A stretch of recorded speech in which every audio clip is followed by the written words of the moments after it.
Welcome to another episode of Season of Tears, the podcast that uncovers stories, one of the darkest chapters of Sri Lankan history. Join us on this creeping journey through time. We'll be shining a light on forgotten tales of resilience and hope from those who lived through the riots of July 1983. Let's listen to the next story in the Season of Tears. Hi. 1983 is a time that is deeply embedded in our minds and in the history, in Sri Lankan history as well. At that point of time, I lived and worked in Colombo. So let the story take precedence and not the narrator, as I believe the latter can color the sequence and bring bias. So I wish to give it an identity to say that it is our story and not mine. So therefore, I'm not putting a name to the story. When you say it's our story, it becomes significant to many on both sides of the saga. So it's my belief that historical issues should build compassion and healing rather than digging festering wounds. Well, that's of course a personal belief of mine. During this period, I was working and living in Colombo, working in the Colombo Fort area, and I was living in Dehiwala. So my story is kind of a journey through multiple locations in Colombo, to say so. Later on, I went to my hometown out of Colombo to the hill country to reach my family. No sooner things were a bit better. But for records, I could speak Sinhala language very well and didn't have any fear at that point of time living in Colombo, as I considered all to be my great friends. Of course, after 4 decades, the exact dates are sketchy, so I'm not very sure of such details, but I remember very clearly the chronology of events. So as usual, that day I went to office very early, hardly 9 a.m. When the office staff started muttering. And the next thing, my friends rushed to me to say that there is communal tension and things are not looking good, and that Tamils were being targeted. The bigwigs, of course, took a quick decision to close office. I guess they didn't have a choice at that point of time and told everybody to go home. Now I remember public transport was an issue for many reasons. For one, finding one, and then of course the risk of traveling in the public transport. So with the threats on the lives of the Tamils, some of the office staff who had vehicles, I remember took it upon themselves to transport a few Tamil ladies and gents as well. They were kind of asked to lie down, remove their jewelry and things that would identify them. But the crux of the matter is they managed to get them all safely back to their homes. This organization ensured that they didn't leave anyone behind. We were very lucky to have worked there. So with all of them gone, I stood there with my fellow friends who were all Sinhalese, about 5 or 6 of them. And they felt it is best to walk given the situation and possibilities of issues in public transport and so on. So we began our walk from the fort area. So up to Kolpiti, people were going, vehicles were rushing, but largely things seems to be okay. Then it started.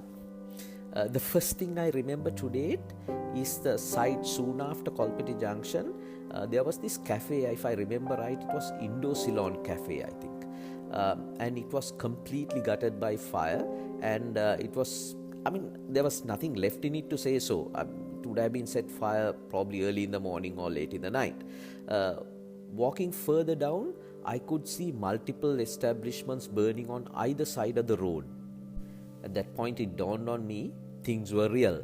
And so were many vehicles and people rushing all over. It was a mad rush. Some of them probably were running to get away from the situation, while some others may have run to collect fuel to burn, and perhaps some of them to loot. All I could see was fire on either side and chaos.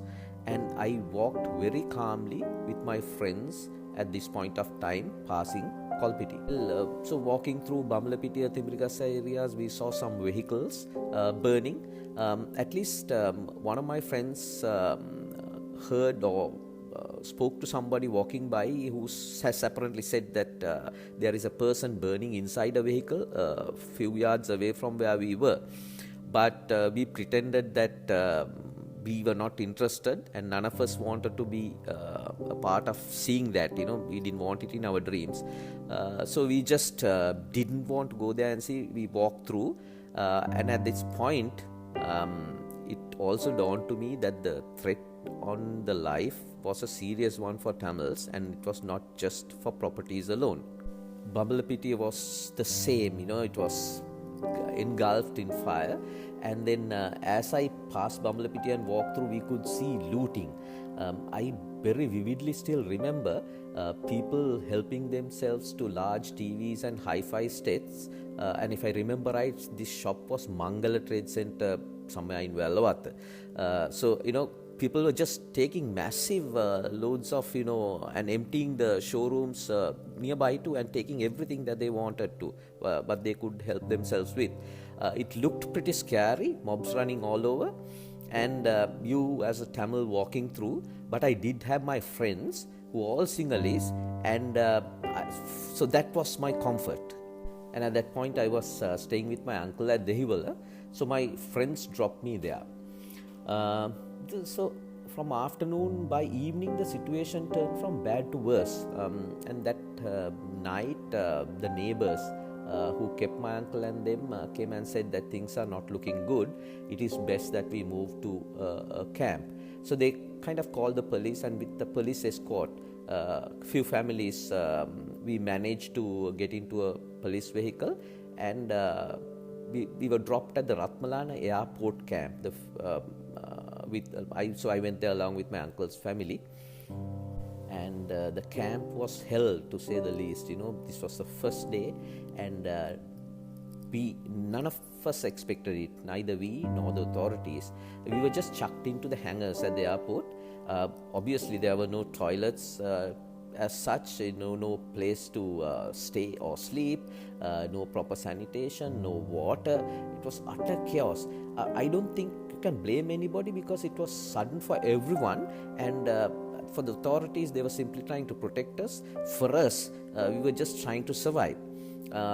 And the following day morning, I still remember they came in a truck and distributed bread, and it was, people were like a pack of dogs, fighting for a bone. I managed to shove and push a few of them and get hold of a bread to be given to my uncle's family. The children were very small. A couple of torrid days at the camp. Of course, I befriended some people there, and then I heard authorities speaking that the people who wanted to go to Jaffna will be transported to Jaffna by ship. I didn't have any family in Jaffna, nor did I want to go. But all the rest of them, as I heard later, they opted to go to Jaffna, obviously for safety. And I betted on my linguistic ability to use this opportunity to convince the authorities, and I moved out of the camp. There was a kind of curfew at this point of time, if I remember right. I managed to hitch a ride, and I got down at Dehiwala, not knowing what to do at that point of time. Then I remembered two of my friends who were also Tamils. I just felt I should go and see them. So along the railway track, I started walking, went to their rooms, and I kept on tapping at their room for nearly about 20-30 minutes. None of them came. And after about 30 minutes, one guy emerges out, and then the other comes in. They were terrified. They were in hiding in their own room, and they have not eaten for a couple of days. So I can remember still, I just let them be there, walked up to the store, managed to open a small store, and bought some biscuits, and brought and gave it to them. So the three of us then decided that it was not best to stay in that room, and we slowly, towards dusk, we walked close by to another friend's home. Fortunately for us, the friend and the family, they took us in and gave us accommodation at that point of time. 1 or 2 days later, they too got worried. I think, people were coming around and they have got to hear that, people might invade homes looking for Tamils. And so they managed to get hold of a friend and shifted all of us to the Methodist camp. We spent a couple of days in Methodist camp where the facilities were much better, and we had food, we had proper sanitation facilities, we had a place to sleep. So it was kind of a oasis, to say so, after a couple of days. And in the meantime, a friend managed to get a message across to find out that my family who were outstations were safe, but beyond that I didn't know anything. That was a great relief, but I needed to get them. And my siblings were relatively small, so I had to reach out to them fast. Now, I can't remember the exact timing, but during one of these days, I just walked up to the Gaul Road and I saw vehicles ramming one another, and it was one hell of a race, and people were running as well. That was the day apparently the rumors spread of armed youth from north having come to Colombo, and it was another chaotic day, and I vaguely remember this incident as well. So from Methodist camp, after about 7 to 10 days from the date of the first incident, against many odds, I took the chance of traveling by public transport to my hometown. Fortunately for me, arrived safely back in home to be met by my friends, again all Sinhalese. And the chaos and carnage that I witnessed over a week or so was terrible, to say the least. It was utter devastation. Only solace was many good souls who helped me like that. So that was a journey that I went through during this period. Let me now break down this area into a journey, into a few areas. Let me take the first subject, fear. Imagine the fear on these things that I'm going to tell you. Walking down the road and seeing burning buildings and mobs looking to kill. True that I spoke Sinhala well, and so did many of us. But imagine someone saying that a body is burning in the car and that you're a Tamil walking. Ratmalana camp was surrounded and people were trying to breach the fence on the day one. It was absolutely worrisome, as some security personnel were also heard being angry about the whole incident. What if they look the other side? These were the thoughts that were running in my mind. By night, I could see them setting fire to tires along the perimeter. There were thousands of people outside. Children and women inside were crying, and men were lost for words. Only one or two like me who were moving around and talking to the security personnel to see what could be done. Now imagine the fear running through you during these incidents. It runs through you. And went looking for my friends at the Hivala. After about half an hour calling, finally these two guys came out from the hiding. One was hiding under the bed, other one was in a corner, and they were reluctant to come out as they were not sure who was looking for them. Imagine the fear that they would have gone through to hide under the bed for days, and both of them have not eaten for a couple of days, mind you, until I went. And imagine I had to travel by bus alone after about 7 days from the incident, from Colombo to outstation. It was extremely risky, but I did. Now, tell me how much fear one would have in doing all these things or going through all these things. What I saw, experienced and heard, if it didn't invoke extreme fear for your life and for the life of your loved ones, I would be lying. It was extreme fear. No doubt anyone who experienced it will have it in their dreams for a long time. Luckily for me, I got over it faster than I thought. From fear, let me go into another area, empathy. Now, I said I was walking down the road. All that I did was with several of my Sinhala friends. These friends of mine, all Sinhala boys, were fearless. They were ready to defend against raging mobs to safeguard us. In fact, a lady in our office took several Tamil girls in a vehicle against all advice. She was fearless. She dropped all of them at home. Besides all this, until my uncle's family was sent to the camp, they were protected by the neighbor, who was a Sinhalese. He came to the camp with supplies too, against all kinds of ill treatments at that point, for supporting for what people thought supporting Tamils. The friend in Dehivala and the family who kept us for 2 days were fearless to have accepted us amidst all warnings. And that was again, I felt they showed great empathy. All those good souls who brought loads of food and clothing to the Methodist camp came amidst a lot of chaos. They were certainly not Tamils. Then my friends who greeted me when I got down from the bus in my hometown were all Sinhalese. I mean, they took my siblings away and kept them with them for a couple of days during the height of the problems. Again, it was all these similar friends who took guard of our house from being set on fire, though eventually they could not save it. So the story also needs to recognize the empathy in times of tears shown by members of the majority community. As much as I tear up for that extremely gruesome saga, I am filled with emotions of empathy that was shown against such adversity by another section of the same community. If you don't recognize that, then the tale is half told. Besides, some of us may have not lived to tell the story. Let me dive into another area, economic bankruptcy. Did we fully recover from the economic downturn that cost us? I would say a definite no. The loss of property put us back by several decades. There wasn't even a compensation back then after going from pillar to post for many years. At one point, I was asked for a police report, which we were supposed to do soon after the incident, while we were in hiding, to say so.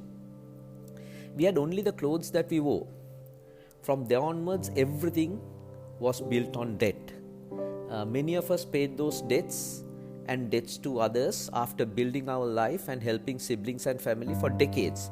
Personally, I was out of all those debts only after about 17-18 years of that incident. Until this incident, we were cruising very, very easy. The incident disrupted the jobs of some who had to take refuge. Some others sold their properties for a song.